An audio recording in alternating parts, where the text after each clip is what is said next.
Jatketaan sitten semmoisella keissillä kuin henkilökohtainen solvaaminen tuolla julkisessa mediassa. Tätä on jatkunut vuosia. Se on henkisesti raskasta.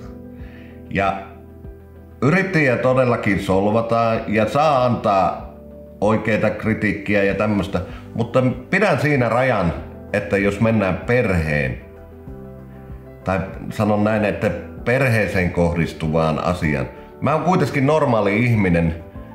Mä toimin yrittäjänä ja yritän kaikki hoitaa mahdollisimman hyvin ja jatkossakin pyrin siihen. Mutta jos mennään siihen tilanteeseen, että siellä tulee solvauksia niin kuin henkilökohtaisia ja sitten vielä perhettä, niin siinä menee jossakin kohtaa raja. Minä en vaan tätä käsitä ja sen mä haluan saada täältä loppumaan. Mulla on 2 poikaa, vaimo, ihan normaali perhe. Niin miksi lähdetään tuolla mediassa anonyyminä taas kerran niin kertomaan semmosia perättömiä asioita ja ne jopa kohdistuu perheeseen. Tää on henkisesti ollut tosi raskasta. Tää vie mun voimia tosi paljon tästä oikeasta työstä, mitä mun pitäisi tehdä ja ratkoa näitä asioita.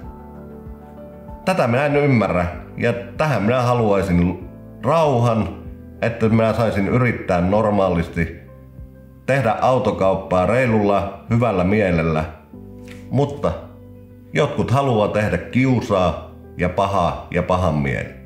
Mutta haluan vielä korostaa tässä, että jättäkää henkilökohtaisuudet ja perheasiat rauhaan.